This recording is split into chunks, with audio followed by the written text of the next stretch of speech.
must be a powerful bitch. What's up, witches? I'm Allie, aka BronxWitch, and welcome back to my channel, where you are the magic, and where I talk about Wicca, the religion, witchcraft, the practice, and tarot. And in this video, I'm going to be doing a flip through and review of a deck that I am really excited about. This is a new deck from creators Jamie Gold and Scarlett Ravenswood, and it's called the Key Tarot. If you've been subscribed to this channel for a while, then you might remember some time back I did a sort of abbreviated flip through of a few of the cards that they sent me to review when they were just getting started on the project. But in that time, not only have they finished the project, I also got the opportunity to model for one of the cards. And so I am obviously super biased, but even if I wasn't in the deck, I think I'd be really excited about this project because there are a lot of tarot decks out there, but I do think that theirs is different and unique and special enough to deserve maybe adding to your collection. So I figured today we would flip through the deck, take a look at all of the cards. I'll let you know what I think. Please let me know what you think down in the comments. And of course, let me know if you've already grabbed this deck. It was available for pre-order a few months ago, and I believe it's available for regular order now.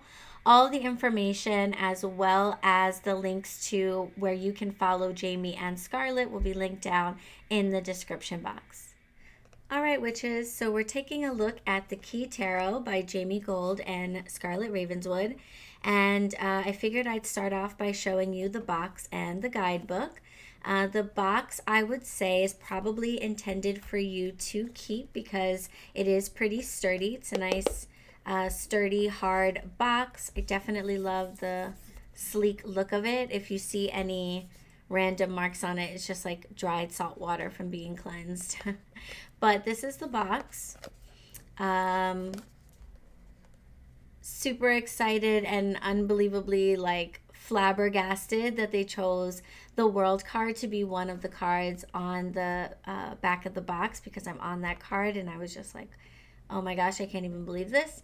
So that was just really amazing to see. And I really appreciate Jamie and Scarlett letting me be a part of this project.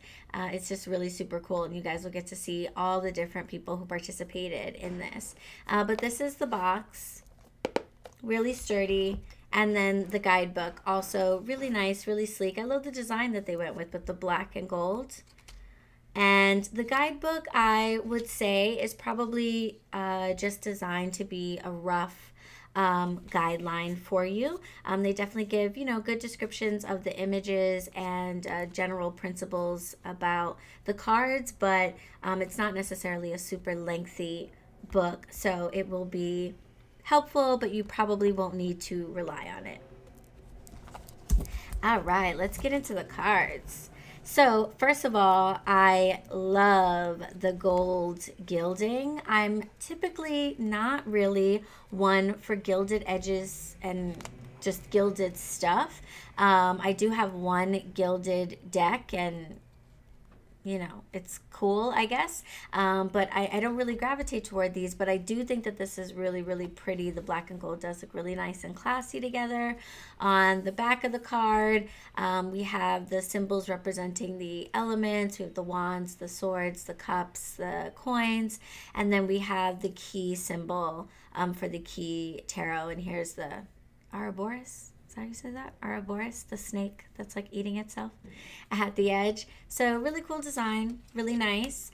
The paper itself is not on the thick side, I would say. I would say this is a thinner cardstock, and you guys may have heard me say before, and sometimes it's kind of controversial, I guess.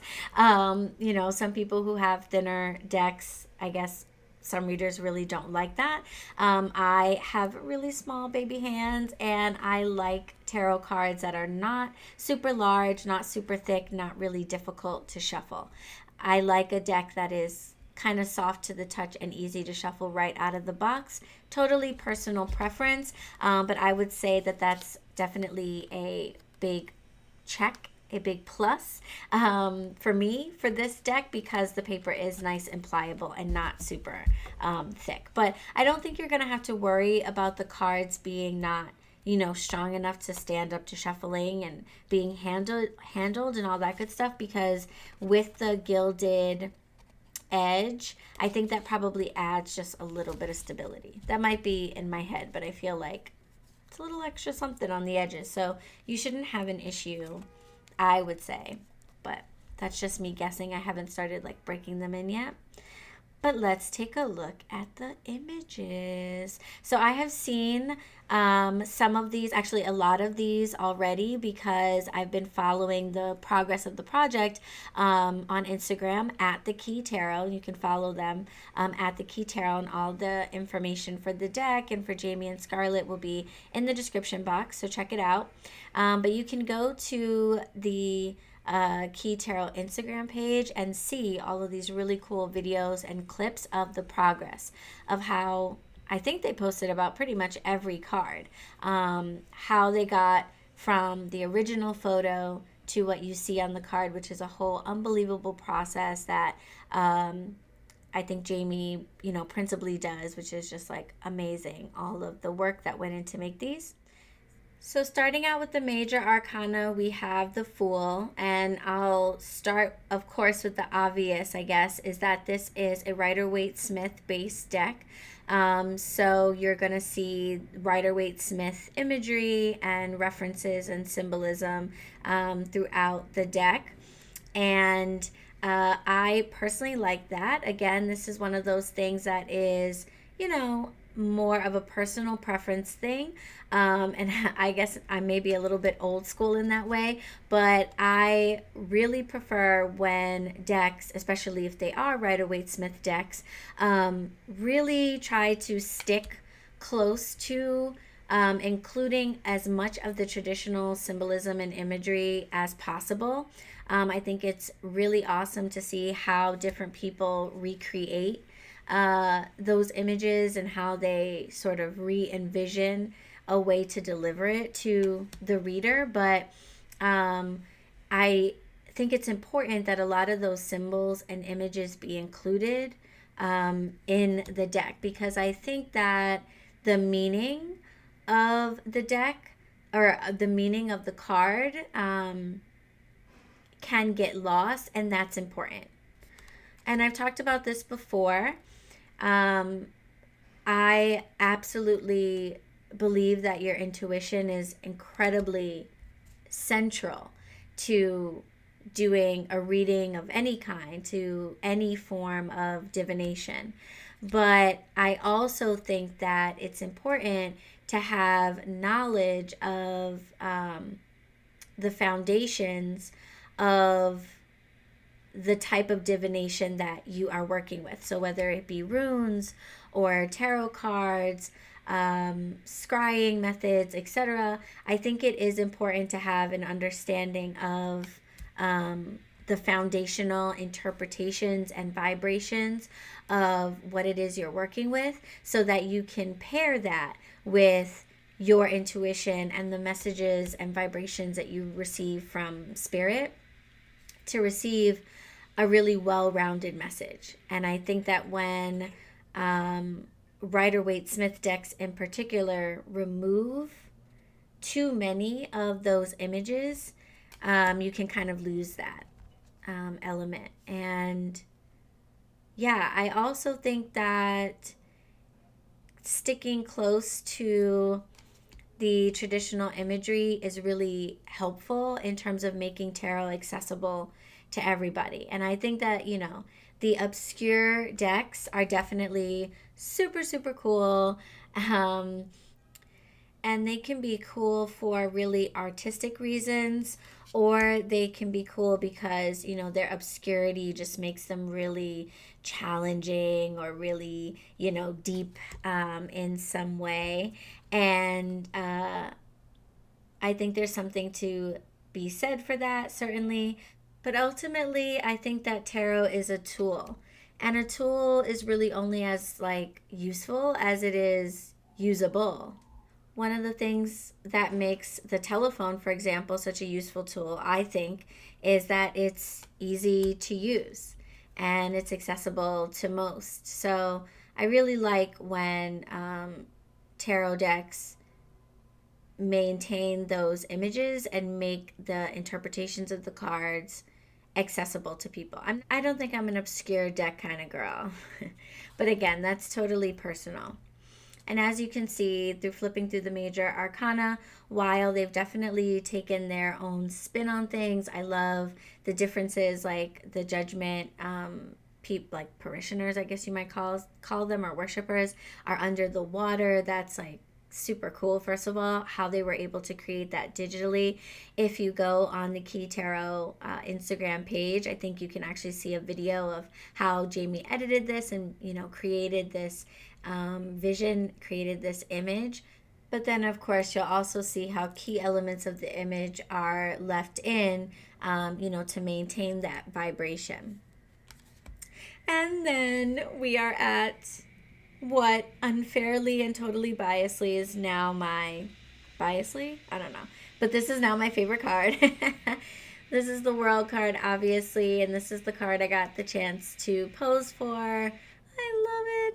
I really do think I would love this card even if I wasn't on it, just because it happens to have like some of my favorite colors, purple, the emerald green, and I just love Jamie's spin on it and the way she laid it out. So I do think I would love it even if it wasn't me, but that just makes it extra, extra special. And thank you again, ladies. So happy to be a part of it. So now I'm going to show you the minor arcana, and I'll flip through these even quicker. And you can, pause if you want to take a longer look at anything. But we're starting off with the Suit of Wands. And what I really like about what they did with the color scheme is there's sort of a mutedness to the colors. First of all, the finish on the cards is matte, so there's a little bit of reflection of light, as you can see, but not much. In person, they really read as like matte cards, not glossy. I like that there are no edges or borders. The image covers the entire cards, and then you have really clear indication of what card it is along with the Roman numerals. But the finish and the colors come together really nicely to give you, I don't know what word I want to use, maybe muted is the word, but you have sort of this like, I don't know, almost black and white kind of finish, and then this pop of color, of a color that like, really ties to the suit. So we have the pop of red showing up in all of these wands cards, while all the rest of the colors are sort of muted and blue and gray, and then the matte finish kind of adds to that sort of cloudiness, I guess I would say. Every picture looks like it's taken on a cloudy day. As it is right now. It's really interesting. The sky outside right now looks a lot like it does in this card. So yeah, I just really like that because I think that realistic, photorealistic cards can look, kind of cheesy when you've just got like bright primary colors. So this definitely gives it a more classy, sophisticated look that I really like. So those are the wands. Then moving into the cups cards. Again, we have a lot of the traditional representation is maintained, while we've got some creative differences, and that's where you can see, the personality of the artists. Here, I think because, of course, we're dealing with cups and we're dealing with our emotions, there's a lot of camaraderie, partnership represented in the cards.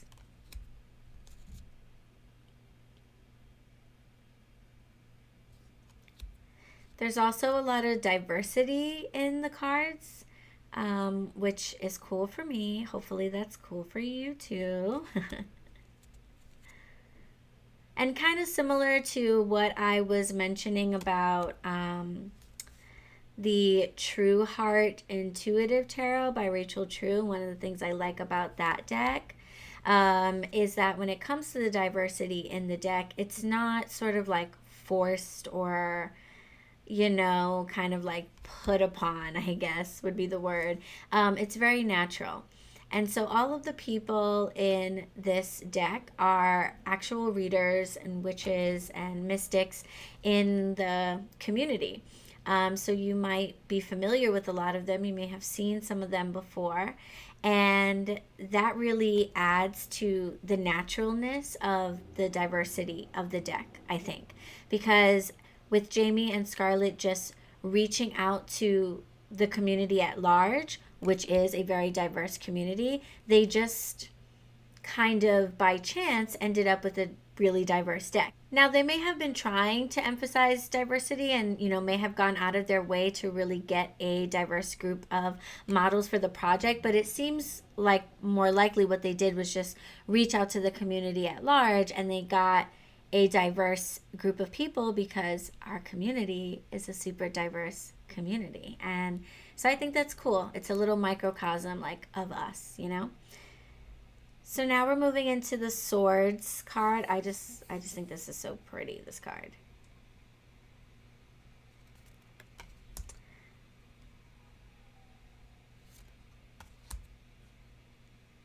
Ooh, how risque. I don't think I saw this. I think I saw this card on the Instagram. Actually, now I'm remembering, but I don't think I saw it finalized. That's cool. I also like the mix between like natural environments and the static stuff that's happening. They actually went out to locations in a lot of the cases for these photos, and then, you know, Jamie worked her magic to sort of superimpose other things into the images and stuff. But a lot of these backdrops are actual locations, which is cool. And then you have cards like this where it's not really a location, it's more of like a static thing. So there's a mix between that and like being out in nature. And then here we have obviously out in nature. So that's a cool balance too.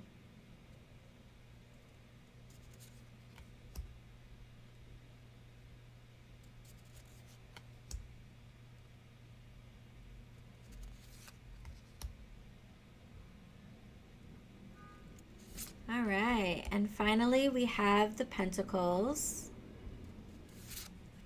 I really like the gold in this. It's not glossy at all, but somehow it really like pops off of the rest of the image.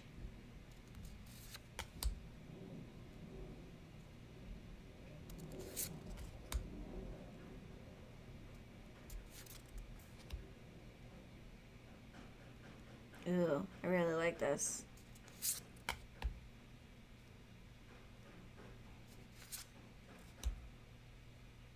Yeah, I don't think I saw actually a lot of these Pentacles cards, so that's why I'm sort of just like stunned, just taking in the beauty of them along with you guys. This is really cool how the Pentacles are in different places. Yeah, I hope you guys are enjoying taking a look at these cards, because I definitely think they're worth the look. They are really beautiful, really interesting, not super obscure. So, you know, if you're the type that really likes a far out deck, this may not be your favorite, but for those of you who like seeing a different spin or an artistic take on the classic Rider-Waite-Smith deck, I think you'll really enjoy this. And if you like, you know, that soft velvet sort of matte look to a card versus the bright color glossy look, then you'll also really, really like this deck. It's very soft.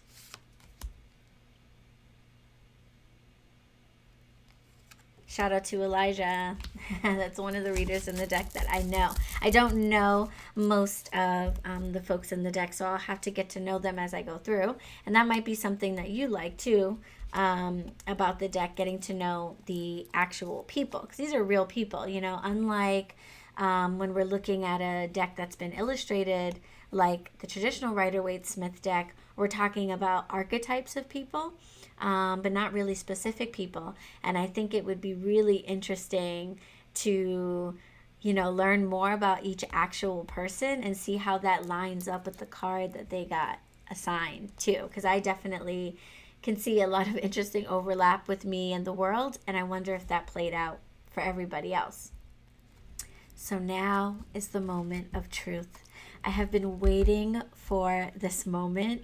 It was so hard to keep the deck in order. I wanted to keep it in order and as nice and fresh as possible for the flip through, but now I finally get to give it its first shuffle, and you are going to be a part of it with me. Thank you. Ready?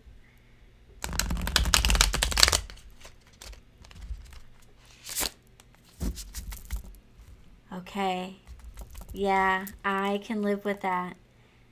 Nice. Obviously, it's brand new, so they're, nice and fresh and crisp. Ooh, there we go. Oh, yeah. Oh, yeah.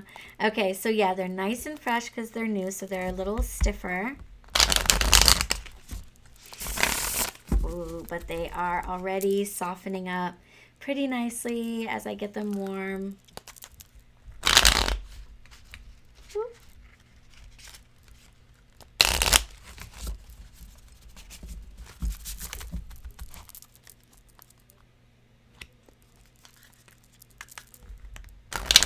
Yeah, they are softening up. Nice. Yeah. Okay, I can say the verdict is in. They shuffle very nicely for a new deck. Like I said, brand new, so they're a little hard, but they're going to soften up. I can tell they're not too stiff. It's not going to take me forever for these bad boys to feel nice and at home. So that is a plus for me. Like I said, might not be a plus for you, but I definitely like that. So I will be spending some more time working with this deck, doing a few readings. All in all, I have to say, I think this is an absolutely beautiful and well-made deck. I would definitely recommend it. I think that it is an accessible deck for advanced and beginner readers, and I have included all the information down below for how you can find out more about the Key Tarot. All right, witches, thanks so much for tuning in to this flip through and review of the Key Tarot. If you found this video helpful or if you just liked it, click on the thumbs up. If you have any comments or questions, just leave them for me down below. And of course, subscribe. Click on the bell button so you're notified every time a new video comes out. You can follow me on Instagram at BronxWitch, and I will see you in the next video. Blessed be.